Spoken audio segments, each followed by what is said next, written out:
Hello there. Let's see, what do we have? We have a diagram of gel electrophoresis. What is that all about? Well, it's a technique with a very important mission. This technique, gel electrophoresis, separates DNA fragments by size. And so you have a mixture of DNA fragments of different size that you'd like to have all those different size fragments separated out. So how does it work? Well, it involves a gel. That's why it's called gel electrophoresis. Now, where's my pointer? There it is. Gel electrophoresis. And so a gel was poured between two pieces of glass. Say, how in the world would that work? Well, this is a simplified diagram. There would actually be some spacers at each end, some plastic spacers at each end to hold the pieces of glass apart and to keep the liquid gel before it gels from leaking out. So anyway, a gel is poured between two pieces of glass. This is not the only way it can be done. In Biology 1311 classroom style, we do gel for electrophoresis. We have a horizontal gel. This would be a vertical gel, but they both operate based on exactly the same principles. So what is that? All right, we have a gel here, and it shows these mixtures of DNA fragments of different sizes being put in these wells. Well, let's back up a step. That's kind of jumping the gun here. Before we put in fragments of different sizes, mixture of DNA fragments of different sizes, we need to add a liquid to the mix. After the gel has gelled, a liquid called a buffer, that's mostly water, but something's been added to it, so that buffer will conduct electricity. And so the buffer is added, and it seeps down through the gel, and it covers the wells. You say, well, where'd the wells come from? Well, before the gel gelled, a comb was put into the apparatus, a comb was inserted, and the liquid was poured, and the liquid gelled, and then after the gel gelled, the comb was pulled out, leaving these wells.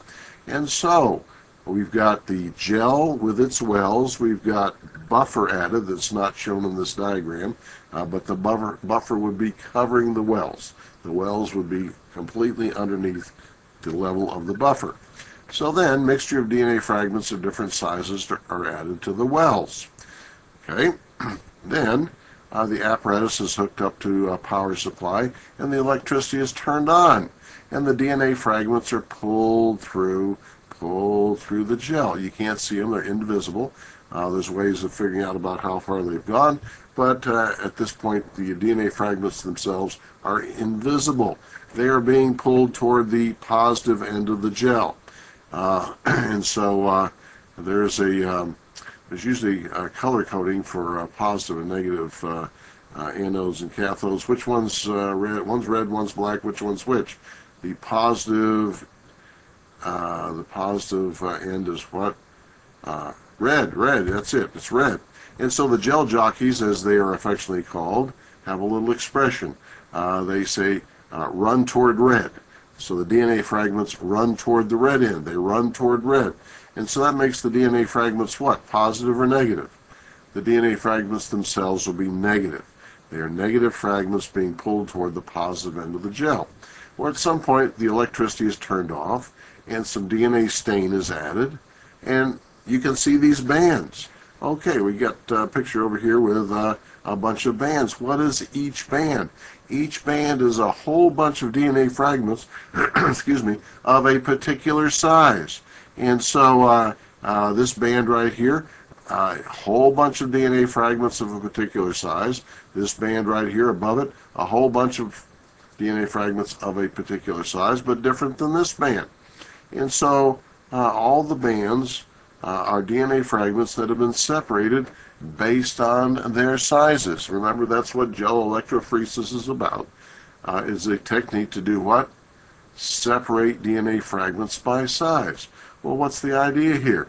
Well, the fragments are working their way through the gel. What is the gel? It's kind of like a honeycomb, a bunch of passageways, winding, twisting, turning passageways through the gel. So the DNA fragments are working their way through the gel, and which type fragments go through the quickest? The small ones or big ones, do you suppose? The smallest or the largest? Yeah, well, what? It's Yeah, the smallest ones. The smallest ones get through quicker. They can just kind of get through there quicker. The long ones, they take a little harder to work their way through the gel. Of course, that's what this diagram shows over here. It shows the short fragments. They go the fastest and the farthest. The long fragments, they're slower. They don't go so far. And so what do we have here? I see 7 or 8 or 9 or something like that, bands. And so from the original mixture that has now been separated, the fragments have been separated based on size or length, you could say. These would be the very shortest fragments in that original mix. And the one there that came in last, they would be the very longest fragments in the original mix.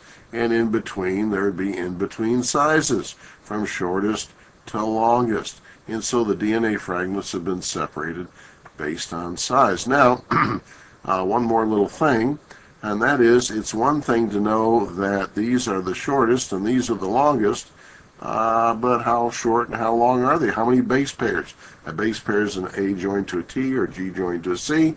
And so these fragments may be several hundred base pairs long, several thousand base pairs long.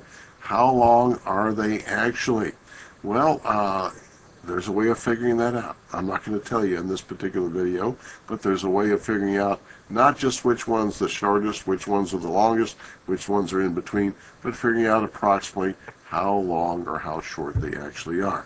But that's the technique, gel electrophoresis. What's the technique designed to do? It's designed to what again? Separate DNA fragments by size. That's it. You got it.